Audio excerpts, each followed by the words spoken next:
Students, welcome to my YouTube channel Chemistry Buzz. Myself Ashish Bhaskar, senior chemistry faculty of chart group of institution. बच्चों आज हम लोग start करने वाले हैं न्यू लेक्चर कार्बन फैमिली के ऊपर। आज बच्चों हम लोग बात करेंगे इसकी कुछ प्रॉपर्टीज़। नेक्स्ट मैक्सिमम कोवैलेंसी, ठीक है। तो आज कोवैलेंसी के बारे में बेटा हम लोग यहाँ पे फोकस करने वाले हैं, ठीक है। तो चलो स्टार्ट करते हैं बेटा। हम लोग सबसे first element is the carbon. तो कार्बन की कोवैलेंसी और बाकी एलिमेंट्स की कोवैलेंसी को लेके हम लोग बात करें कितनी आपकी मैक्सिमम हो गई, ठीक है। तो आपको पता है कि जो कार्बन है उसके पास बच्चों आपकी सिर्फ कितनी एनर्जी आपकी सेल्स होती हैं, तो आपकी 2 एनर्जी सेल्स, ठीक है, 2 एनर्जी सेल्स। तो carbon has only 2 energy cells, जिसमें आपको पता है कौन कौन सी। तो की हो गया, मैं इलेक्ट्रॉनिक कॉन्फ़िगरेशन आपको बताया था, ठीक है, की सेल एंड आपकी एल सेल, ठीक है। इसमें से आपकी जो एल सेल है वो कैसी है बच्चों, वो आपकी outer most cell. Outer most cell कौन सी आपकी हो चुकी है, एल। अब यहां से आपको पता है कि जो एल सेल है वो कितने ऑर्बिटल्स को होल्ड कर रही है, तो ये भी जाना जरूरी है। तो जो एल सेल है वो बेटा 4 ऑर्बिटल्स को, कितने, 4 ऑर्बिटल्स को होल्ड करती है। जिसमें बच्चों आपके कौन कौन से ऑर्बिटल्स आते हैं, एक तो आपका यहाँ से 2s आएगा, ठीक है। नेक्स्ट आपका 2px आएगा, 2py एंड आपका 2pz। तो ये आपके 4 ऑर्बिटल्स यहाँ पे प्रेजेंट होंगे। क्या आपको बात समझ में आ पा रही है, क्लियर। अब जब ये आपके 4 ऑर्बिटल्स प्रेजेंट हैं तो आपको पता है कि एक जो ऑर्बिटल है 2s, इसके पास भी मैक्सिमम इलेक्ट्रॉन्स 2, इसके पास भी मैक्सिमम इलेक्ट्रॉन्स 2 है ना, ये भी 2 इलेक्ट्रॉन्स कैरी करेगा मैक्सिमम, ये भी आपके 2 इलेक्ट्रॉन्स कैरी करेगा। जब आप इन 2 + 2 + 2 इनको आप ऐड करोगे तो यहाँ से आपको मिलेगा 8 इलेक्ट्रॉन्स। ऑक्टेट आपको प्रॉपर दिख रहा है कंप्लीट करते हुए। तो यहाँ पे जब 8 इलेक्ट्रॉन्स दिख रहा है तो इसका मतलब क्या निकल के आ रहा है कि जब यहाँ पे 4 इलेक्ट्रॉन्स किसी और एलिमेंट्स के पास से यहाँ पे शेयर्ड हो जाएंगे तो आपको पता है यहाँ पे कितनी कोवैलेंट बॉन्ड बनने वाले हैं, 4। तो 4 कोवैलेंट बॉन्ड यहाँ पे आपको प्रॉपर दिखेंगे, क्लियर है। तो 4 कोवैलेंट बॉन्ड अगर आपके फॉर्म हो रहे हैं तो कार्बन अपनी मैक्सिमम कोवैलेंसी कितना शो करेगा, कार्बन अपनी मैक्सिमम कोवैलेंसी कितनी शो करेगा। तो आंसर बच्चों 4 कोवैलेंट बॉन्ड का है, तो डेफिनेटली बेटा इसकी जो कोवैलेंसी मैक्सिमम कितनी हो जाएगी, 4। अब इसके पास डी ऑर्बिटल तो होते नहीं है वेकेंट, आपको पता है इसके पास ना तो डी ऑर्बिटल है ना ही कोई बचा हुआ वेकेंट ऑर्बिटल होगा। तो इसके एबव अगर मैं बात करूं 5 कोवैलेंसी का कार्बन शो कर सकता है, नहीं भाई। इसके पास कार्बन के पास ना तो आपका डी ऑर्बिटल प्रेजेंट है, डी ऑर्बिटल्स भी इसके पास प्रेजेंट नहीं है। इलेक्ट्रॉनिक कॉन्फ़िगरेशन बेटा हम लोग बात करते हैं, ठीक है। अच्छा, आपको ये भी पता है कि कार्बन बच्चों सेकंड पीरियड का एलिमेंट है, सेकंड पीरियड में कहीं भी आपका डी ऑर्बिटल तो आता ही नहीं है, ये भी आपको ऑलरेडी पता है। और एज वेल एज इसके पास कोई भी वेकेंट ऑर्बिटल, ठीक है, वेकेंट ऑर्बिटल्स भी तो प्रेजेंट नहीं है। जैसे हम पी ऑर्बिटल्स की बात कर सकते हैं तो वो भी प्रेजेंट नहीं है। तो यहाँ पे इसकी 4 से अधिक कोवैलेंसी एक्सटेंड नहीं कर पाएगी। अब इसके बाद जो बाकी बचे हुए एलिमेंट हैं, जैसे बच्चों हम बात करेंगे silicon, germanium, tin and lead, इसकी बात करते हैं। तो सिलिकॉन जो है बच्चों वो मैक्सिमम कोवैलेंसी 4 से अधिक शो करता है। ऐसा क्यों करता है, क्योंकि जो सिलिकॉन है बेटा उसके पास वेकेंट डी ऑर्बिटल। अब बोलोगे कि सर यहाँ तो ये 3rd पीरियड का एलिमेंट है, तो सर 4th पीरियड से 3D स्टार्ट होता है ना। लेकिन 4th पीरियड से 3D स्टार्ट होता है जो जर्मेनियम को रिप्रेजेंट करने वाला है, लेकिन ध्यान ये देना कि 3D में यहाँ पे इलेक्ट्रॉन्स जाने लगते हैं। लेकिन यहाँ पे सिलिकॉन की अगर बात करोगे तो यहाँ पे 3D मिलेगा, बट वो 3D आप यहाँ पे आपको डी मिलेगा, वो आपका वेकेंट होगा। 3D आपका मतलब 0। अगर मैं यहाँ से बात करूँ तो यहाँ से आपको 3D 0। अरे बात समझ में आ रही है बेटा, क्योंकि आपका यहाँ पे जो हम एस की बात कर रहे हैं, पी की बात कर रहे हैं, तो वो आपको 3s और 3p मिलता है। तो 3rd ऑर्बिट मिल रहा है, तो 3rd ऑर्बिट का मतलब 3D भी कहीं ना कहीं होगा, तो 3D यहाँ पे आपका 0 होता है। इस बात को आपको समझना पड़ेगा। क्या इतनी बात आपको समझ में आ चुकी है। तो सिलिकॉन के साथ बच्चों क्या है, वेकेंट डी ऑर्बिटल्स आपका प्रेजेंट होता है। जब वेकेंट डी ऑर्बिटल प्रेजेंट है तो बच्चों यहाँ पे एक्शन आपका यहाँ पे जो कोवैलेंसी है बच्चों वो एक्सटेंड करेगी। अब एक्सटेंड करेगी तो उसको मैं एक सिंपल सा एग्जांपल आपको देना चाहूँगा एनसीईआरटी अकॉर्डिंग। जैसे बच्चों हम लोग बात करते हैं लाइक SiF4। अगर इसके सामने बच्चों में 2F- अगर बच्चों में एनाइन लेके आ रहा हूं, ठीक है, तो जब बेटा यहां से अगर यहां से कंपाउंड फॉर्म होगा तो कैसे, ये देखो 2F-, इसके पास नेगेटिव चार्ज आपको दिख रहा है, तो कहीं ना कहीं बेटा 2 फ्लोरीन है ना, तो इसका मतलब बेटा यहाँ पे जो नेगेटिव चार्ज है दैट विल डिफाइन इसके पास आपके 2 इलेक्ट्रॉन्स प्रेजेंट है। और इस सिलिकॉन के पास बच्चों क्या है, आपका वेकेंट डी ऑर्बिटल प्रेजेंट है। तो वेकेंट डी ऑर्बिटल के साथ बच्चों क्या होगा, यहां से जो लोन पेयर है बच्चों वो आपका एक साथ दोनों इलेक्ट्रॉन्स आपके ट्रेवल कर जाएंगे वेकेंट ऑर्बिटल के अंदर। तो इसका मतलब बेटा यहां पे क्या फॉर्म होने वाला है, कोऑर्डिनेशन बॉन्ड। तो with the help of coordination bond, with the help, मैं फिर से रिपीट कर रहा हूं, with the help of coordination bond, यहां पे आपका जो एनायन है 2F- वो बच्चों कंपाउंड का फॉर्मेशन करेगा, तो बन जाएगा आपका SiF6 और यहां बच्चों -2। क्या आपको बात समझ में आ पाई? तो इसका मतलब कि जो सिलिकॉन हो गया बच्चों, वो कितनी कोवेलेंसी शो किया इसने, 6। तो सिलिकॉन आपकी 6 कोवेलेंसी शो करता है। और मैं बताना चाहूंगा कि आपकी सिलिकॉन के अलावा जो भी एलिमेंट हैं, जर्मेनियम, टिन, लेड, इसके ऊपर क्वेश्चन पूछे नहीं गए हैं, लेकिन अगर क्वेश्चन पूछे जाते हैं तो आपको 6 कोवेलेंसी को आपको डिफाइन करना है, ठीक है। लेकिन सिलिकॉन और कार्बन के बारे में डिस्कस किया जाएगा। और बेटा इसका जो आपका हाइड्रेशन होगा वो कितना हो जाएगा, sp3d2, ठीक है। तो sp3d2 आपका यहाँ पे हाइड्रेशन हो जाएगा। समझ में आ गया, क्लियर है ये? ओके। कार्बन को छोड़ के बाकी सारे के सारे एलिमेंट कॉम्प्लेक्स फॉर्मेशन करते हैं, तो उसके लिए कुछ कंडीशंस होती हैं, है ना। कंडीशंस क्या है वो समझ लो। जब वो डी ऑर्बिटल्स को यूज करेंगे तो उसमें कुछ कंडीशंस हैं कॉम्प्लेक्स फॉर्मिंग टेंडेंसी की, ठीक है। पहली कंडीशंस बच्चों जो होती है वो मैं आपको यहाँ पे बताना चाहूंगा।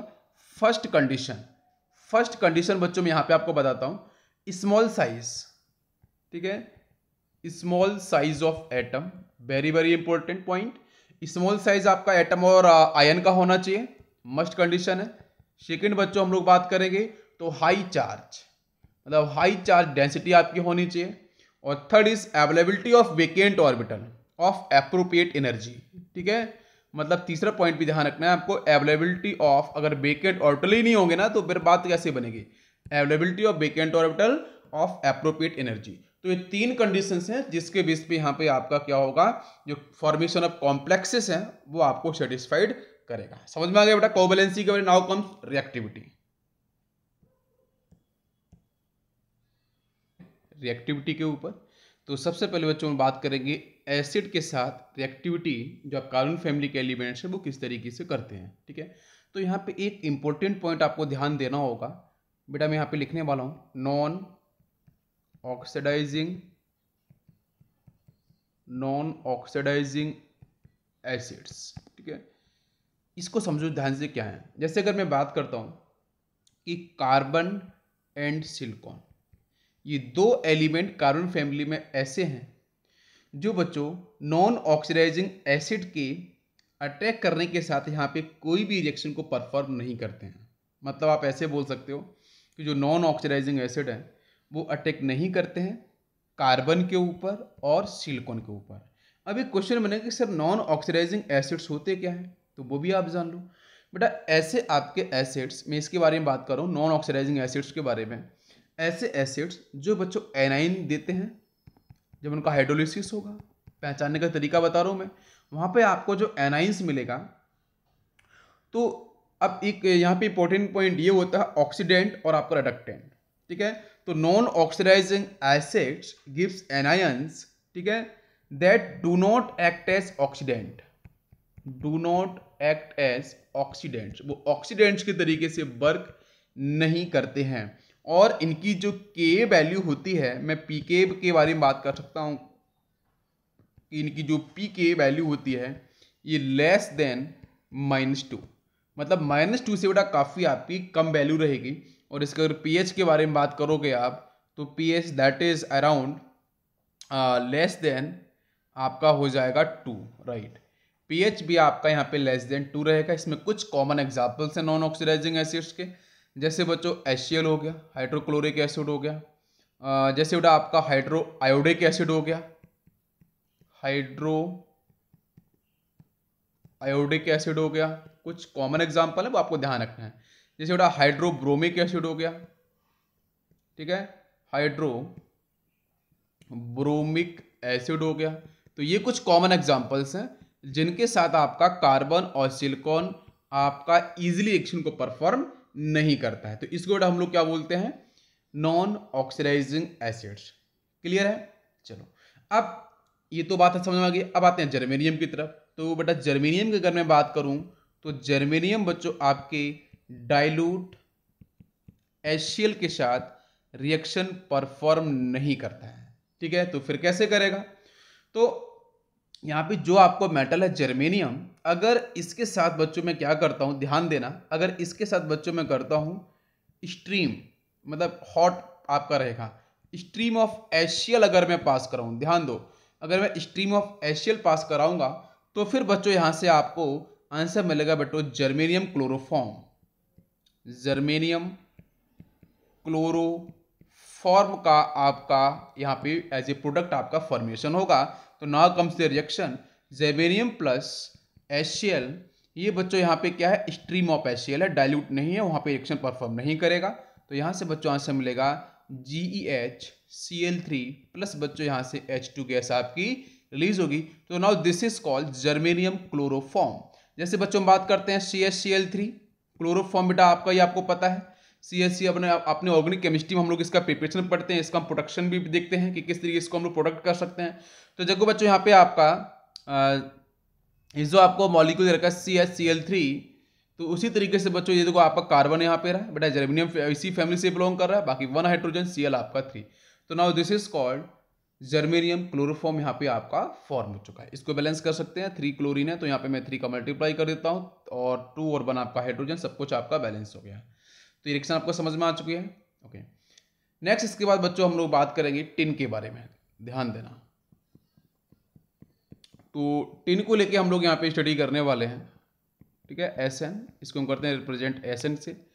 तो जब टिन के बारे में बात करेंगे तो टिन बच्चों आपका डिजॉल्व करता है, स्लोली करता है डिजॉल्व डाइल्यूट HCl के साथ, बट फास्ट रिएक्शन परफॉर्म करता है कॉन्सेंट्रेटेड HCl के साथ। तो देखेंगे बच्चों रिएक्शन यहाँ पे SN when react with HCl, तो पता है बच्चों SN का इंपॉर्टेंट कंपाउंड आपका सॉल्ट SnCl2 फॉर्म होगा, बाकी आपके यहाँ से H2 गैस रिलीज हो जाएगी और यहाँ पे इसको हम बैलेंस कर सकते हैं, आपका ये ट्वाइस हो जाएगा। ठीक है, बाकी आपका सब कुछ बैलेंस हो गया। क्लियर है बेटा। ऐसे लेड के बारे में बात करते हैं तो लेड भी आपका डाइल्यूट HCl से रिएक्शन कर जाता है। उसकी रिएक्शन आप देख सकते हो यहाँ पे PB के साथ अगर मैं HCl लेके आऊँगा तो यहाँ भी इसके 2 मोल्स आपके होंगे और यहाँ बच्चों फॉर्म हो जाएगा PbCl2 और प्लस आपकी H2 गैस बाहर जा रही होगी। नाउ कम्स, एक मैं और आपको एक्सप्लेनेशन यहाँ पे देने वाला हूँ। अगर PbCl2 अगर आपका ये सॉल्ट, अगर ये सॉल्ट आ गया तो अगर इसके साथ HCl आएगा तो फिर क्या फॉर्म करेगा बच्चों, इसके पास क्या है, वेकेंट ऑर्बिटल प्रेजेंट होंगे कि नहीं होंगे, बिल्कुल होंगे। तो फिर ये मॉलिक्यूल्स क्या फॉर्म करेगा, तो वो भी रिएक्शन हम लोग यहाँ पे देखने वाले हैं। अगर PbCl2 के साथ अगर बच्चों में HCl लेके आ जाऊंगा, है ना, इसके 2 मोल्स यहाँ पे यूज करने को मिलेंगे, तो यहाँ से बच्चों मिल जाता है H2PbCl4। H2PbCl4 का आपका फॉर्मेशन हो जाएगा। समझ में आ रहा है, क्लियर है। तो इसको हम लोग क्या बोलते हैं, जैसे क्लोरोप्लम्बस। ठीक है, अगर मैं सिंपल से वर्ड से बोलूँ तो क्लोरोप्लम्बस एसिड, जैसे क्लोरोप्लम्बस एसिड। क्लियर है। ओके, नेक्स्ट बच्चों हम लोग बात करने वाले हैं H2SO4 के साथ कैसे रिएक्शन परफॉर्म होगा और HNO3 के साथ रिएक्शन किस तरीके से परफॉर्म होगा। हम लोग मूव कर रहे हैं, देखेंगे कुछ और रिएक्शंस। तो यहाँ बच्चों हम लोग देखने वाले हैं जो NCERT की इंपॉर्टेंट रिएक्शन है, प्रीवियस ईयर के अंदर भी डिस्कस की हैं। Dilute H2SO4 and conc H2SO4, next is dilute HNO3 and conc HNO3। जो प्रीवियस ईयर के अंदर डिस्कस की गई है, मैं उन्हीं पर्टिकुलर एसिड्स को यहाँ पे ले रहा हूँ। ठीक है, और ये जो आपके एसिड्स हैं उसकी रिएक्शन बच्चों आपके टिन के साथ बहुत बार डिस्कस की गई है, ध्यान दो। टिन के साथ अगर बच्चों में देखो लेके आ रहा हूँ डाइल्यूट H2SO4, तो क्या आंसर फॉर्म होगा, आप एक बार सोचो, इसे बताओ क्या फॉर्म होना चाहिए। अगर मैं टिन के साथ लेके आ जाऊं कॉन्क H2SO4, तो क्या आपका आंसर मिलेगा। इन चारों में से आंसर आपको रिएक्शन देखने को मिल सकती है जेईई और नीट के अंदर। नेक्स्ट बच्चों यहाँ से अगर मैं बात करूँ टिन के साथ HNO3, if it is dilute, तो फिर आंसर क्या फॉर्म होगा। और इसी तरीके से मैं टिन के साथ लेके आ जाऊँ HNO3 कॉन्सेंट्रेटेड, तो फिर आंसर आपका क्या फॉर्म होगा। तो बच्चों देखो ध्यान से देखना है यहाँ से क्या क्या आंसर फॉर्म होने वाला है। ये आपकी फर्स्ट रिएक्शन है, ये सेकंड रिएक्शन है, ये थर्ड है। आप लोगों ने सोच लिया होगा क्या आंसर बनेगा, ठीक है। मैंने मैकेनिज्म आपको डिस्कस पहले भी किया है। देखो बच्चों, अगर ये डाइल्यूट वाला पार्ट होगा, है ना, तो यहाँ से बच्चों ये सल्फेट पार्ट और यहाँ से SN, तो बच्चों पहले तो सॉल्ट बन जाएगा, ये आप टिक कर दो SnSO4। समझ में आ पा रहा है बेटा, क्लियर है। SnSO4 आपका फॉर्म हो जाएगा। अच्छा सेकंड की बात करते हैं बेटा, यहाँ पे कॉन्सेंट्रेटेड है, तो कॉन्सेंट्रेटेड का मतलब बच्चों हम लोग यहाँ पे हॉट भी कर सकते हैं, हॉट भी लिख सकते हैं, हॉट एंड कॉन्सेंट्रेटेड। तो मतलब ऑब्वियसली बेटा यहाँ पे आपकी जो मतलब जो काइनेटिक एनर्जी होगी मॉलिक्यूल्स की H2SO4 की, वो जो क्या होगी, मैक्सिमम होगी। अरे बताओ भाई, अरे मैक्सिमम होगा कि नहीं होगा। और इसका मतलब बेटा SN के साथ यहाँ से एक्चुअली मैं बताऊँ तो कॉन्सेंट्रेटेड बच्चों ये आपका 4 मोल्स यहाँ से पार्टिसिपेट करता है, तो यहाँ से बच्चों ये बना लेता है SnSO4। Now it is twice, difference समझना है, ठीक है। यस, नाउ कम्स HNO3, उसके बारे में बाद में बात करूंगा, पहले इन दोनों एक साथ देख लेते हैं। तो ये दोनों बेटा समझ में आ चुके हैं। यस, नेक्स्ट देखो बेटा, जैसे मैंने बताया था कि बच्चों ये कॉन्सेंट्रेटेड है, तो बेटा जब ये कॉन्सेंट्रेटेड है तो बच्चों यहाँ से SO4 है बेटा, वो क्या करेगा, SO2 गैस आपका रिलीज करेगा, ये आपको पता चलना चाहिए। प्लस बच्चों वाटर मॉलिक्यूल्स आपको देखने को मिल ही जाएगा। इन केस ऑफ डाइल्यूट वहाँ वाटर मॉलिक्यूल्स बच्चों बहुत लेस अमाउंट में होता है, उसको हम लिखते नहीं है, नेग्लिजिबल होता है। यहाँ पे H2 गैस आपको बाहर जाती हुई दिखेगी। समझ में आ रहा है। तो आपका ये जो आपका यहाँ पे ध्यान ये देना है कि ये जो आपका SO4 जो -2 होगा, है ना, उसके बारे में बात करो तो बच्चों ये आपका +6 ऑक्सीडेशन नंबर है। और यहाँ बच्चों कितना हो रहा है, ध्यान दो बच्चों, यहाँ पे आपका +4 ऑक्सीडेशन नंबर होगा। +6 से +4 मतलब बेटा रिडक्शन। ये प्रॉपर बच्चों कैसे काम कर रहा है, वैसे पता है आपको, कॉन्सेंट्रेटेड अगर H2SO4 है, एसिड है, तो बेटा वो प्रॉपर कैसे काम करता है, आपके ऑक्सीडाइजिंग एजेंट की तरीके से काम कर रहा है। मतलब ये आपके मतलब खुद तो बेटा रिड्यूस होगा लेकिन दूसरे को ऑक्सीडाइज करेगा। तो आप देख सकते हो बेटा यहाँ पे SN का ऑक्सीडेशन नंबर कितना है, 0, और बहुत तेजी से करेगा। और यहाँ बेटा SN का ऑक्सीडेशन नंबर कितना आ जाएगा, अगर बेटा मैं इसको आयोनाइज करने की कोशिश करूँ, है ना, तो SN का बच्चों यहाँ पे कितना होगा, आप चेक करो। बेटा सल्फेट है ना, SO4 -2 में जाएगा 2, तो आपका ये +2 में जाने वाला है। ऑब्वियसली बच्चों आपको पता चल पा रहा होगा कि यहाँ पे ये जो आपका मॉलिक्यूल्स है बेटा वो क्या हो रहा है, आपका ऑक्सीडाइज हो पा रहा है। क्लियर है। ओके, मैं जरा इसको एक बार आयोनाइज करता हूँ, तो SN ये आपका ये +2 में जाएगा, और मैं सल्फेट को लेके आऊँ तो SO4, ये बच्चों यहाँ पे कितना आपका ट्वाइस है ना, तो ट्वाइस का मतलब मैं इसके बारे में बात कर रहा हूँ, तो ये आपका 2 मतलब टोटल चार्ज कितना हो जाएगा बच्चों इसके पास, ये तो एक बेटा टोटल अगर चार्ज की बात करोगे तो -4 होगा, इसको हम बैलेंस करेंगे तो ये +2 से बच्चों कितना +4 होना चाहिए ना, एग्जैक्टली। तो ये बेटा +2 से क्या +4 के अंदर चेंज होगा, तो 0 से +4 ऑक्सीडेशन हो रहा है, बिल्कुल सही। ये आपको थोड़ा ध्यान रखना पड़ेगा। नाउ कम्स कि SN के साथ अगर बच्चों मैं डाइल्यूट लेके आ रहा हूँ HNO3, तो क्या फॉर्म होगा, देखो यहां से बच्चों फॉर्म होगा SnNO3 ट्वाइस, प्लस यहां से आपका अमोनियम का भी सॉल्ट मिल जाता है NH4NO3 भी फॉर्म हो जाएगा, और प्लस आपका वाटर मॉलिक्यूल्स रिलीज होगा। ठीक है। नेक्स्ट अगर बेटा मैं कॉन्सेंट्रेटेड लेके आता हूं, तो यहां से it is a very very important reaction, very very very important reaction, ध्यान देना है बच्चों इसको। देखो यहां से बच्चों फॉर्म हो जाता है H2SnO3, ये कंपाउंड बहुत बार डिस्कस किया गया है।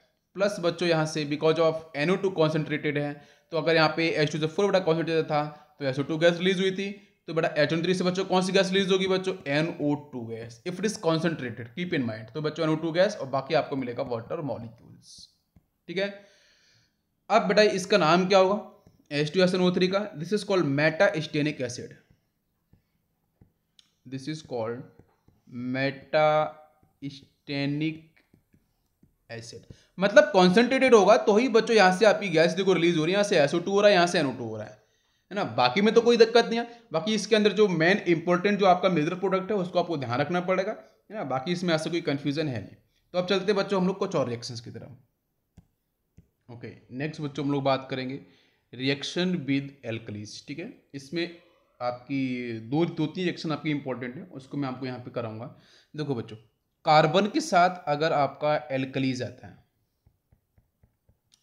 ठीक है, एल्कलीज का मतलब बेटा जैसे strong base like NaOH and KOH, ठीक है, तो यहाँ पे आपको कोई भी प्रोडक्ट नहीं मिलने वाला है, मतलब कार्बन इज टोटली अनअफेक्टेड, ठीक है, इन द प्रेजेंस ऑफ एल्कलीज।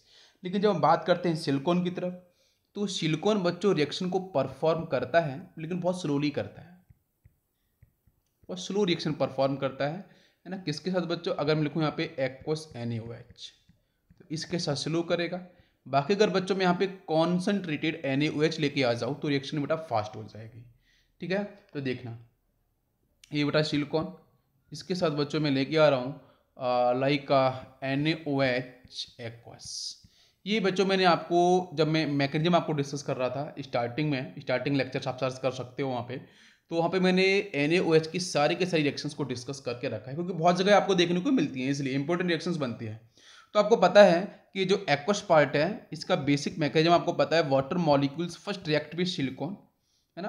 तो यहाँ से बच्चों ये जो कंपाउंड फॉर्म करेगा वो क्या फॉर्म करेगा, यहाँ से बच्चों आपको मिल जाता है H2SiO3, ये आपको एसिड मिल जाएगा, ठीक है। और फिर बच्चों क्या होगा, ये एसिड है, ये बेस सामने NaOH, तो एसिड बेस रिएक्शन न्यूट्रलाइजेशन होगा, सॉल्ट बन जाएगा, तो बच्चों मिलता है Na2SiO3। भाई यहाँ से क्या बच्चों मिल जाएगा, एनायन SiO3 मिलेगा, वो भी -2 के साथ। और यहाँ बच्चों मिलेंगे 2 सोडियम, तो मतलब यहाँ पे हम लोग 2 NaOH कर लेते हैं थोड़ी देर के लिए, तो यहाँ से आपको मिल जाएगा 2 Na+, चार्ज बैलेंस होना बहुत जरूरी है अकॉर्डिंग टू आर्हेनियस। तो बच्चों आपका ये -2 + 2 तो Na2SiO3 मिल जाएगा। बाकी यहाँ से बच्चों आपकी हाइड्रोजन गैस आपकी रिलीज होती है। समझ में आ पा रहा है रिएक्शन।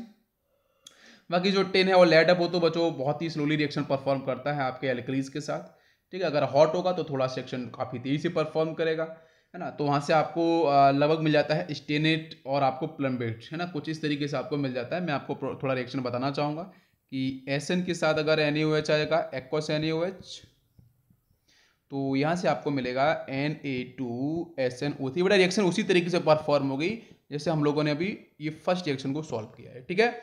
सबसे पहले क्या होगा, aqueous part water first react with acid, तो यहाँ से एसिड मिल जाएगा, और फिर एसिड बच्चों NaOH रिएक्शन करेगा तो बना लेगा आपका एम्फोटेरिक प्रॉपर्टी को शो करेगा, है ना। तो एम्फोटेरिक को बेटा हम लोग जहाँ पे जो बेस ऐसा कुछ दिखेगा ना, उसको हम लोग मॉडिफाइड कर लेंगे एसिड के तरीके से, बस सॉल्व हो जाएगा। मैंने बहुत बार आपको कराया इस तरीके से। PB के साथ अगर मैं NaOH लेके आऊँगा एक्वस, तो भी बेटा aqueous first act with PB, तो यहाँ से आपको मिल जाएगा एक सॉल्ट Na2PbO3। मतलब सीधा सा है, पहले आपको यहाँ से बेटा क्या मिलेगा, एक्चुअली आपको यहाँ से बेस जैसा कुछ दिखेगा, लेकिन वो बेस बच्चों क्या होगा, वीक बेस होगा इन दी प्रेजेंस ऑफ NaOH। तो वीक बेस मतलब ये एसिड के तरीके से, बिकॉज एम्फोटेरिक है तो एसिड के तरीके से काम करेगा, ये बेस के तरीके सॉल्ट आपको मिल जाएगा Na2PbO3। PbO3 जो आपको -2 जो आपको दिखेगा वो यहाँ से आपको फॉर्म होते हुए दिखेगा, और प्लस बच्चों यहाँ से भी आपकी H2 गैस क्या होगी, रिलीज होगी। समझ में आ गया रिएक्शन। अब इसका बच्चों हम लोग बात करने वाले यहाँ पे हाइड्राइड्स के बारे में, ध्यान देना। नेक्स्ट पॉइंट यहाँ पे आपका आएगा हाइड्राइड्स। तो कार्बन फैमिली है, इसके हाइड्राइड्स को हम लोग डिस्कस कर रहे हैं। तो आपको पता है कि ये जो मेंबर्स जितने ऑल मेंबर्स आपके जिस कार्बन फैमिली ग्रुप के हैं, वो कहीं ना कहीं डायरेक्टली और इनडायरेक्टली कोवैलेंट हाइड्राइड्स को करते हैं रिप्रेजेंट। पहला पॉइंट, कोवैलेंट हाइड्राइड्स को करते हैं रिप्रेजेंट, ठीक है। अच्छा, अब इसमें नंबर ऑफ हाइड्राइड्स के बारे में अगर मैं बात करूं, इसकी स्टेबिलिटी के बारे में बात करूं, और कुछ स्पेशल केसेस के बारे में बात करूं, किस तरीके से आपका फॉर्म होगा, ठीक है, उसके ऊपर भी मैं बात करूंगा। तो ध्यान ये देना है, आपके जितने भी मेंबर्स हैं बेटा, उसमें आपको पता है कि हमारी जो फैमिली है उसको मैं M बोल सकता हूँ एलिमेंट को, इसकी कोवैलेंसी कितनी है 4। बेटा हाइड्रोजन की बच्चों कोवैलेंसी कितनी 1, क्रॉस मल्टीप्लाई कर दो तो यहाँ से क्या मिल जाएगा MH4। तो MH4 टाइप के हाइड्राइड्स यहाँ से आपको देखने को मिल जाएंगे। समझ में आ गया, ओके। लेकिन जब बात करते हैं कार्बन की, तो कार्बन बच्चों लार्ज नंबर ऑफ हाइड्राइड्स का फॉर्मेशन करता है। जो कार्बन के बारे में स्पेसिफाइड करूं, तो कार्बन बच्चों लार्ज नंबर ऑफ हाइड्राइड्स का फॉर्मेशन करेगा, जिसके अंदर बच्चों ध्यान देना सैचुरेटेड प्लस अनसैचुरेटेड, है ना। सैचुरेटेड प्लस बेटा इसलिए ऑर्गेनिक केमिस्ट्री पूरी बनी है बेटा आपके एल्केन, एल्कीन, एल्काइन। तो सैचुरेटेड प्लस अनसैचुरेटेड दोनों टाइप के हाइड्राइड्स का ये फॉर्मेशन करता है। कार्बन के बारे में आपको ध्यान रखना है, ठीक है। Now come silicon. तो सिलिकॉन बच्चों कुछ लिमिटेड नंबर में ही हाइड्राइड्स का फॉर्मेशन करता है, मतलब कुछ लिमिटेड नंबर ही हैं उनकी हाइड्राइड्स का फॉर्मेशन करता है। वो कौन कौन से करते हैं मैं भी डिस्कस करूंगा आपके साथ। और ये भी ध्यान रखना है कि जो सिलिकॉन है वो बच्चों सिर्फ और सिर्फ सैचुरेटेड हाइड्राइड्स का फॉर्मेशन करेगा, अनसैचुरेटेड का फॉर्मेशन नहीं करता है। बाकी जो जर्मेनियम हो गया, टिन हो गया, लेड आपके पीबी हो गया, वो बहुत ही लेस नंबर में करते हैं। इवन अगर मैं बताऊं तो जो टिन और लेड होता है वो तो सिर्फ एक ही हाइड्राइड का फॉर्मेशन करता है। जैसे आपका ये टिन हो गया, ये आपका एनसीईआरटी की लाइन है, ये दोनों को दोनों बच्चों ओनली वन हाइड्राइड, सिर्फ एक ही हाइड्राइड का फॉर्मेशन करते हैं। सबको समझ में आ पा रहा है? अब इसका बच्चों हम लोग बात करेंगे इसकी थर्मल स्टेबिलिटी के बारे में और कुछ और बेसिक पॉइंट्स के बारे में ध्यान सुनना। जैसे बच्चों हम लोग बात करते हैं टॉप टू बॉटम ट्रेवल कर रहे हैं, ग्रुप के अंदर हम लोग ट्रेवल कर रहे हैं कार्बन फैमिली के अंदर। तो जो हाइड्राइड्स MH4 टाइप है ये बच्चों गैसेस फेज में आपको मिलते हैं। और थर्मल स्टेबिलिटी के बारे में बात करूं तो बच्चों thermal stability will decrease. Thermal stability बच्चों क्या करती है आपकी डिक्रीज करती है when you move top to bottom in the group. समझ में आ रहा है? अच्छा, थर्मल स्टेबिलिटी बेटा क्यों डिक्रीज कर रही है आपको पता चलेगा कि हम नीचे बेटा मूव कर रहे हैं तो हमारे कार्बन फैमिली के जो एलिमेंट उनका साइज बच्चों क्या है बढ़ता जाएगा। अब साइज जब बढ़ता जाएगा तो जो ओवरलैपिंग है विद हाइड्रोजन वो आपकी इफेक्टिव ओवरलैपिंग नहीं हो पाएगी। क्यों? हाइड्रोजन तो छोटा ही है और जो आपके कार्बन फैमिली के एलिमेंट्स हैं तो कार्बन हो गया, सिलिकॉन हो गया, नीचे आप मूव करते आ रहे हो, टिन लेड बेटा उनका साइज बढ़ रहा है तो इफेक्टिव ओवरलैपिंग ना होने के चक्कर में बच्चों बॉन्ड कैसा वीक हो जाएगा। तो थर्मल स्टेबिलिटी बच्चों क्या करेगी आपकी डिक्रीज करेगी। मतलब थोड़े सी टेम्परेचर पे आपका नीचे के जो आपके हाइड्राइड्स होंगे तीनों लेड को आसानी से क्या करेंगे बच्चों डिकम्पोज कर जाएंगे, मतलब अनस्टेबल होंगे आपके जब हीट प्रोवाइड कराओगे। इसका मतलब वो आसानी से आपके बॉन्ड को ब्रेक कर देंगे। तो हम बेटा बात करेंगे यहाँ पे रिड्यूसिंग नेचर को लेके। तो सबसे ज्यादा रिड्यूसिंग बच्चा नेचर किसका होगा? तो जो आपके नीचे के हाइड्राइड्स होंगे, ठीक है, टिन और लेड। इसका मतलब when you move top to bottom तो जो आपका रिड्यूसिंग करेक्टर होगा बेटा वो हो जाएगा inversely proportional to thermal stability. इसका मतलब बच्चों वो क्या करेगा इंक्रीज करेगा रिड्यूसिंग करेक्टर, ये बेटा आपका करेगा यहाँ पे इंक्रीज। समझ में आ रहा है टॉप टू डाउन ट्रेवल करने पे? ओके। इसके बाद बच्चों एक आपका इंपॉर्टेंट हाइड्राइड्स होता है सिलिकॉन हाइड्राइड्स।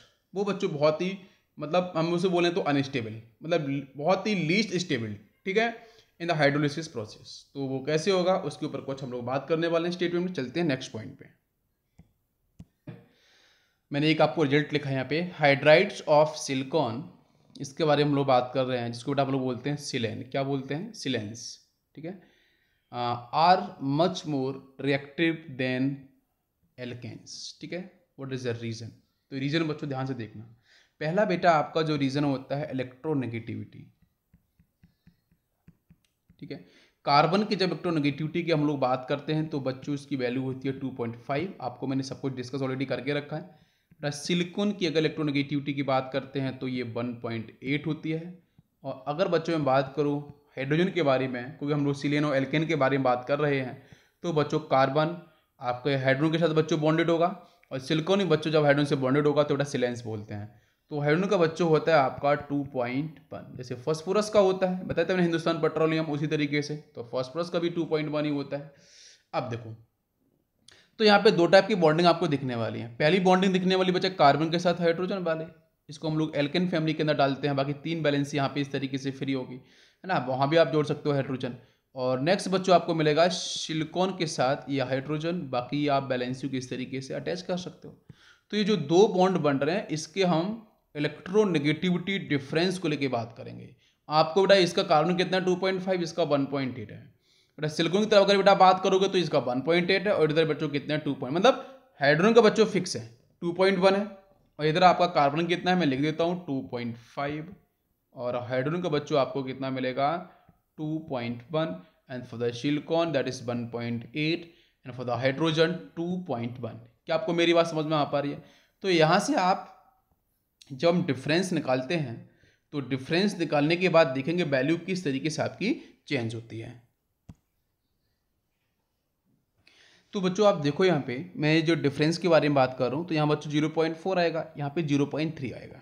आप समझना ध्यान से कि बच्चों कार्बन की यहाँ पे इलेक्ट्रोनेगेटिविटी बच्चों कैसी हो रही है, अधिक हो रही है हाइड्रोजन से, तो इस पर चार्ज कैसा आएगा? इस पर जो चार्ज आएगा डेल्टा माइनस, इस पर आएगा डेल्टा प्लस। समझना ध्यान से। बेटा सिलिकॉन और हाइड्रोजन की बात कर लो तो बच्चों आपका हाइड्रोजन कितना 2.1, तो बेटा हाइड्रोजन की बेटा इलेक्ट्रोनेगेटिविटी अधिक है तो इस पर आपका डेल्टा माइनस, इस पर डेल्टा प्लस। समझ में आ पा रहा है? अब ये जो आपका जो सिलेन वाला पार्ट है, अगर बच्चों में यहाँ पे अगर लेके आऊँ सपोज न्यूक्लियोफाइल लेके आऊँ तो जो आपका रिएजेंट है न्यूक्लियोफाइल, तो वो बच्चों आसानी से अटैक कर पाएगा किसको बच्चों? आपके सिलिकॉन के ऊपर। भाई उसके पास चार्ज कैसा है? डेल्टा प्लस चार्ज है। लेकिन ऐसा कार्बन के साथ बच्चों देखने को नहीं मिल पा रहा है। समझ में आ पा रहा है? तो इसलिए जब रिएक्टिविटी को लेके बात कर रहे हैं तो कहीं ना कहीं आपके अनइक्वल नंबर ऑफ इलेक्ट्रॉन्स आपके यहाँ पे क्या कर रहे हैं बच्चों, शेयर्ड हो रहे हैं। आप सेलेन के साथ देखो और एल्केन के साथ देखो, तो जो डिफरेंस इलेक्ट्रोनेगेटिविटी है उसमें अधिक बच्चों वैल्यू किसकी आ रही है, आपकी एल्केन की आ रही है। मतलब यहाँ पे बच्चों आपको पोलैरिटी अधिक मिलेगी, भाई बॉन्डिंग आपको स्ट्रॉन्ग बॉन्डिंग मिलने वाली है, और यहाँ बच्चों आपको लेस पोलैरिटी की बॉन्डिंग मिलने वाली है। तो इसका मतलब बेटा दो तीन रीजन, आप कोई भी रीजन याद रखो, पोलैरिटी के बेस पे याद रखो, डेल्टा EN के बेस पे याद रखो, या फिर आप इसके पार्शियल पॉजिटिव नेगेटिव वैल्यू के बेस पे आप ध्यान रखो। तो बेटा जो आपका हाईली रिएक्टिव कौन सा हो जाएगा, आपका सिलेन एज कंपेयर टू एल्केन। पहला समझ में आ गया। तो यहाँ पे बेटा सिलेन के साथ आसानी से क्या होता है, आपका न्यूक्लियोफाइल एजेंट आसानी से बेटा अटैक कर जाएगा। क्लियर है, ओके। सेकेंड रीजन की तरफ मूव कर रहे हैं। नेक्स्ट देखो बच्चों, कार्बन और सिलिकॉन के अंदर सिलिकॉन का जो एटॉमिक साइज है, एटॉमिक साइज वो कैसा है, अधिक है। जब एटॉमिक साइज अधिक है तो जो आने वाले स्पीसीज हैं, जो अटैकिंग स्पीसीज हैं, तो वो बच्चों आपके यहाँ पे larger, because of larger size, तो अटैक भी बच्चों कैसा होगा, आपका मैक्सिमम होगा सिलिकॉन के साथ, है ना। कार्बन के साथ कैसा, लेस हो जाएगा, बिकॉज साइज छोटा है। ठीक है, तीसरे पॉइंट की तरफ मूव कर रहे हैं। सिलिकॉन के पास बच्चों आपको पता है कि जब इलेक्ट्रॉनिक कन्फ्यूजन की हम लोग बात कर रहे थे, तो यहाँ बच्चों आपके लोअर एनर्जी के, ठीक है, लो एनर्जी के डी ऑर्बिटल्स, ध्यान दो बच्चों, लो एनर्जी के डी ऑर्बिटल्स बच्चों प्रेजेंट हैं। जब लो एनर्जी के डी ऑर्बिटल्स प्रेजेंट हैं तो बच्चों यहाँ पे कहीं ना कहीं जब बॉन्डिंग फॉर्मेशन होगी, तो बॉन्डिंग फॉर्मेशन के साथ आपको क्या दिखेगा, एक इंटरमीडिएट दिखने वाला है। क्या बेटा दिखने वाला है, एक इंटरमीडिएट दिखने वाला है। भाई सिलिकॉन के पास क्या है बच्चों, लो एनर्जी के डी ऑर्बिटल्स प्रेजेंट है। तो ये जो डी ऑर्बिटल्स बच्चों आपका सिलिकॉन यूज करेगा और एक इंटरमीडिएट का फॉर्मेशन बीच में कहीं ना कहीं करेगा, जिसकी वजह से बच्चों क्या होगा, आपकी जो एनर्जी होगी, मतलब कौन सी, एक्टिवेशन एनर्जी, इसको बच्चों क्या करेगा, लोअर डाउन कर देगा। एक्टिवेशन एनर्जी बच्चों कैसी हो जाएगी, आपकी लो हो जाएगी। समझ में आ रहा है।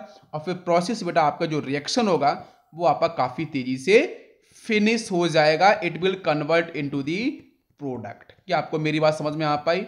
इसलिए आपका जो सिलेन है उसकी जो रिएक्टिविटी है वो काफी स्ट्रांग है, आपकी फास्ट है एज कंपेयर टू एल्केन। समझ में आ गया, तीनों रीजन क्लियर है। ओके, नाउ कम्स कुछ इंपॉर्टेंट रिएक्शन से बच्चों, जैसे हम बात करेंगे SiH4, now it is a 4, now it will react with, like ले लेते हैं first reaction is NaOH, simple सी रिएक्शन ले रहे हैं एक्वस NaOH। तो पता है एक्वस बेटा वाटर मॉलिक्यूल्स है, तो वाटर मॉलिक्यूल सबसे पहले बेटा उसका काम वही है कि यहाँ से aqueous part first react with SiH4, है ना।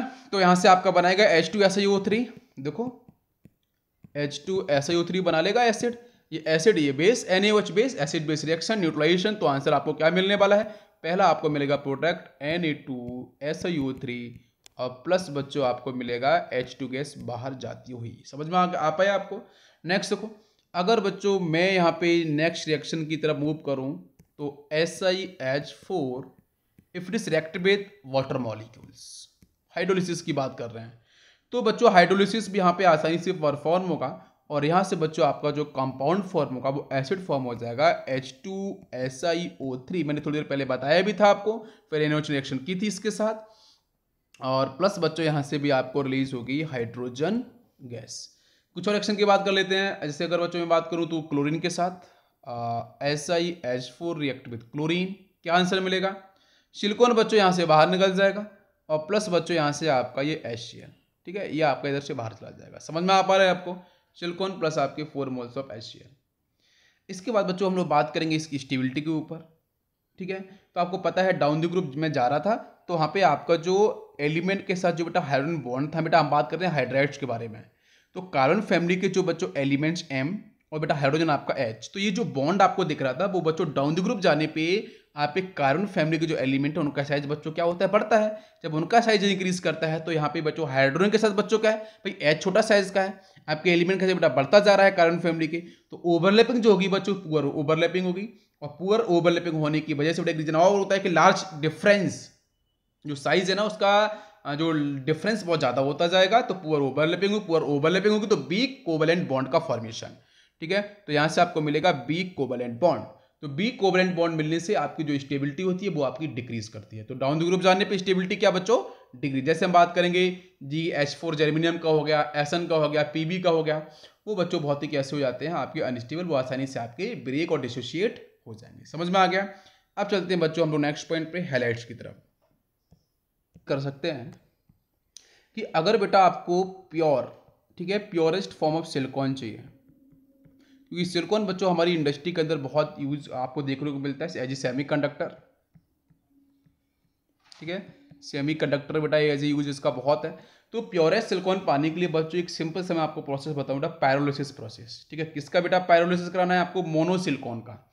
जैसे बच्चों देखो प्रोसेस क्या होगी, ध्यान देना बेटा, हमारे पास प्रेजेंट होगा SiCl4, इसको बच्चों कराना है LH, लिथियम एल्यूमिनियम हाइड्राइड के साथ रिएक्शन, मतलब लिथियम एल्यूमिनियम हाइड्राइड, इससे बच्चों रिएक्शन करानी है।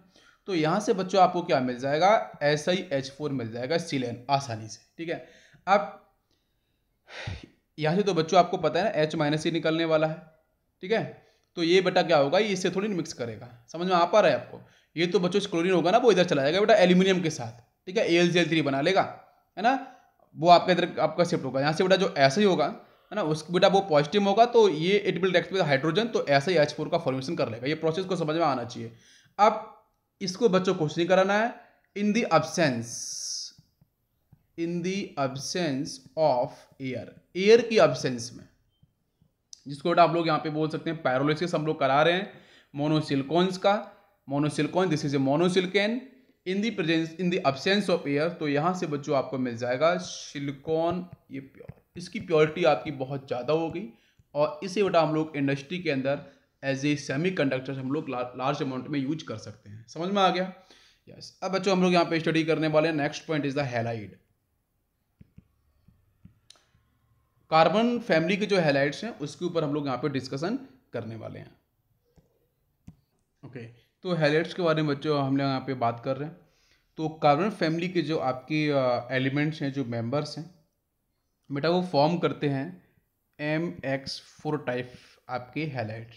जैसे अगर मैं लिखूँ बेटा एलिमेंट आपका M हो गया, हैलोजन, इसकी बेटा कोवैलेंसी कितनी 1, यहाँ बच्चों कोवैलेंसी कितनी इसकी 4, क्रॉस मल्टीप्लाई करोगे तो बेटा यहाँ से आपको मिल जाएगा MX4 टाइप आपका हैलाइड, ठीक है, जिसको बेटा हम लोग बोलते हैं टेट्रा हैलाइड, ठीक है। अच्छा, इसमें से कुछ एक्सेप्शंस हैं आपके, है ना, उसके बारे में बेटा हम लोग बॉन्ड एनर्जी उसका रीज़न रहता है, मैं पहले लिख देता हूँ। इसमें एक्सेप्शन बच्चों रहता है, एक तो आपका रहता है PbBr4 और एक रहता है PbI4। तो PbI4 तो बेटा हमारे NCERT का ही स्टेटमेंट है ना, इसके ऊपर प्रीवियस आपके मेडिकल में क्वेश्चंस भी डिस्कस किए गए हैं, तो इसको तो आपको मैं प्रॉपर बताऊंगा ही, ठीक है। तो ये दो एक्सेप्शन है, इस पर क्वेश्चन डिस्कस किए गए, मैं इसके बारे में अभी आपको लास्ट में बताऊंगा, ठीक है। ये मॉलिक्यूल्स क्यों फॉर्म नहीं होते हैं, या इतने अनस्टेबल क्यों होते हैं, ठीक है, फॉर्म ही क्यों नहीं हो पाते, उसके बारे में बताऊंगा। अच्छा बेटा, बाकी जो आपके MX4 टाइप आपके जो टेट्रा हैलाइड्स है वो सबके सब बच्चों कैसे होते हैं? कोवैलेंट। कैसे होते हैं, ध्यान रखना, कुछ आयोनिक भी होते हैं। पहले कोवैलेंट के बारे में बात कर लेते हैं। तो बच्चों कोवैलेंट होते हैं, ठीक है। और यहाँ पे जो आपका सबका हाइड्रेशन बच्चों क्या होगा? sp3 आपका हाइड्रेशन होगा। अब इसके बारे में बच्चों हम बात करें इसके थर्मल स्टेबिलिटी के बारे में, तो थर्मल स्टेबिलिटी के बारे में ध्यान से देखना बच्चों। मैं यहाँ पे आपको बेसिक आइडिया देने वाला हूँ, ध्यान देना। मैं जरा आपको यहाँ पे क्वेश्चन लिख लेता हूँ, फिर आपको समझाने की कोशिश करूंगा। जैसे बच्चों में लिख रहा हूँ CX4, SiX4, GeX4। क्वेश्चन लेके मैं समझा रहा हूँ, इसलिए आपको प्रॉपर समझ में आ पाएगा, ठीक है। लैंग्वेज से समझ में एक्चुअली कम आ पाता है, ठीक है। और सेकेंड में आपको यहाँ पे लिखूँ लाइक मैं अगर हैलोजेंस को डिफरेंट कर देता हूँ, सेंट्रल एलिमेंट को सेम कर देता हूँ, तो देखो आंसर कैसे, इसमें दो ही कैटेगरी के आंसर्स बन पाते हैं, CBr4 और आपका CI4। ध्यान देना भी इसमें से बेटा, फर्स्ट मैंने ट्रेंड में क्या किया, देखो मैंने हैलोजेंस को सेम रखा है, मतलब जो पहला वाला केस है इसमें मैंने बच्चों क्या किया है, मैंने हैलाइड्स को तो सेम रखा है और सेंट्रल एलिमेंट को मैंने डिफरेंट किया है। और इन केस ऑफ सेकेंड यहाँ पे मैंने क्या किया है, हैलोजेंस को डिफरेंट कर दिया है, मैं लिख सकता हूँ हैलाइड्स को मैंने क्या किया है बच्चों, डिफरेंट कर दिया है, सेंट्रल एलिमेंट को मैंने सेम कर दिया है। दोनों जगह आंसर किस तरीके से सॉल्व करते हैं, ध्यान देना। जब आपके हैलाइड्स डिफरेंट हैं, नीचे वाला सेकेंड वाला केस देखो, जब आपके हैलाइड्स अगर आपके डिफरेंट हैं तो उस केस में मैं ऐसे बोल सकता हूँ हैलाइड्स ऑफ डिफरेंट एलिमेंट्स, ठीक है। डिफरेंट एलिमेंट्स ऊपर वाला केस है, और नीचे अगर बात करें तो यहाँ पे आपके हैलाइड्स ही आपके डिफरेंट है, ठीक है, दोनों केस आपके अलग अलग हैं। तो halides of different element with A common halogen, तो उनकी जो थर्मल स्टेबिलिटी बच्चों क्या होती है, वो डिक्रीज करती है। पहला वाला केस है, उनकी थर्मल स्टेबिलिटी बच्चों डिक्रीज करेगी with increasing in atomic number. Atomic number बढ़ने के साथ उनकी जो थर्मल स्टेबिलिटी है वो बच्चों क्या करेगी, डिक्रीज करेगी। तो फर्स्ट का आंसर आपका ये हो जाएगा।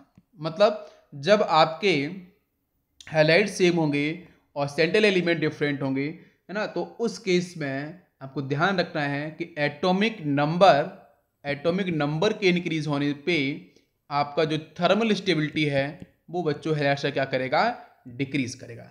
Now come second point. तो सेकंड के अंदर बच्चों देखो यहाँ पे आपको जो टेट्रा हैलाइड्स मिल रहे हैं, ठीक है, इसके साथ बच्चों स्टेबिलिटी आपकी क्या हो गई। तो जब आपके सेम एलिमेंट, सेंट्रल एलिमेंट आपके सेम है, हैलाइड्स आपके डिफरेंट है, तो उस केस में आपकी थर्मल स्टेबिलिटी बच्चों डिक्रीज करेगी with increase in molecular mass. Keep in mind molecular mass. ऊपर बच्चों क्या था, एटॉमिक नंबर, नीचे आपका मॉलिक्यूलर मास है, आप वेट बोल सकते हो, केमिस्ट्री में कोई कंफ्यूजन नहीं है।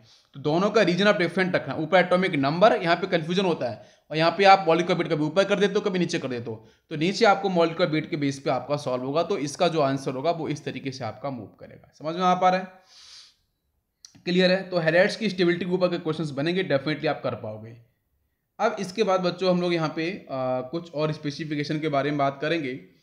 जैसे बच्चों हम लेके आते हैं आपके दो हैलाइड्स ऐसे हैं, जैसे मैं यहाँ पे लिख देता हूँ SnF4, ठीक है, और आपका PbF4। ये दो हैलाइड्स ऐसे हैं जो बच्चों आयोनिक होते हैं। कैसे होते हैं, आयोनिक इन नेचर होते हैं, और बाकी जो भी आपको मिलेंगे बेटा वो कैसे होंगे, कोवैलेंट नेचर होंगे। तो ध्यान रखना SnF4 और आपका PbF4। भाई फ्लोरीन क्या है, हाईएस्ट इलेक्ट्रोनेगेटिव एलिमेंट है ना। तो ये क्या, और आपको ये भी पता चल रहा है कि जो नीचे के एलिमेंट होते हैं वो मेटलिक प्रॉपर्टी को होल्ड करते हैं डाउन द ग्रुप ट्रेवल करने पे, है ना। ऊपर आपके नॉन मेटल्स, फिर आपके मेटलॉइड, फिर आपके मेटल्स मिलते हैं। तो नीचे मेटल्स की प्रॉपर्टी मिल रही है Sn और Pb के साथ, और फ्लोरीन अपने आप में इलेक्ट्रोनेगेटिव, इलेक्ट्रॉन्स को विड्रॉ करेगा, है ना। तो शेयर तो करेगा नहीं, वो विड्रॉ करने की टेंडेंसी होल्ड करेगा because of highest electronegativity value. इसी की वजह से जो आपका SnOF4 है और PbF4 है, ये दोनों बच्चों कैसे होते हैं, आयोनिक इन नेचर होते हैं। अब वापस से अपने आते हैं एक्सेप्शन पे। तो PbI4 के बारे में बात करो, PbBr4 के बारे में बात करो, ये एग्जिस्ट ही नहीं करते हैं। मतलब मैं लिख सकता हूं do not exist, do not exist, ये एग्जिस्ट ही नहीं करते हैं। क्यों नहीं करते हैं, क्योंकि इसका सीधा सा स्टेटमेंट ये रहता है, ध्यान देना बच्चों, to remove 4 electrons from lead, Pb की बात कर रहे हैं, ठीक है, इट नीड्स एनर्जी, उसको एनर्जी चाहिए, that energy is provided by 4 PbI bond. जो PbI बॉन्ड है PbBr बॉन्ड होगा, वहां से इसको एनर्जी मिलने वाली है। लेकिन जो I4 जो बॉन्ड है वो इतनी एनर्जी, सफिशिएंट एनर्जी प्रोवाइड ही नहीं कर पाते हैं ना, जिसकी वजह से जो 4 इलेक्ट्रॉन्स हैं वो आपके रिमूव हो सके और आपका जो Pb है वो Pb+4 में जा पाए। तो दिस इज अ रीजन। तो एनर्जी सफिशिएंट आपको मिलती नहीं है, जिसकी वजह से फिर यहाँ पे Pb+4 में जाएगा ही नहीं, तो ये मॉलिक्यूल्स का बनना आपका इम्पॉसिबल और असंभव जैसा हो जाएगा। समझ में आ गया, अरे क्लियर है बेटा इतना पॉइंट। तो यहाँ से क्वेश्चन बन सकते हैं, आप डेफिनेटली इसे कर पाओगे। नेक्स्ट बेटा हम लोग बात करेंगे इसके हाइड्रोलिसिस के ऊपर। तो नेक्स्ट लेक्चर बेटा आपको जल्दी मिलने वाला है, आज इतनी रखते हैं। Thank you, thanks for watching.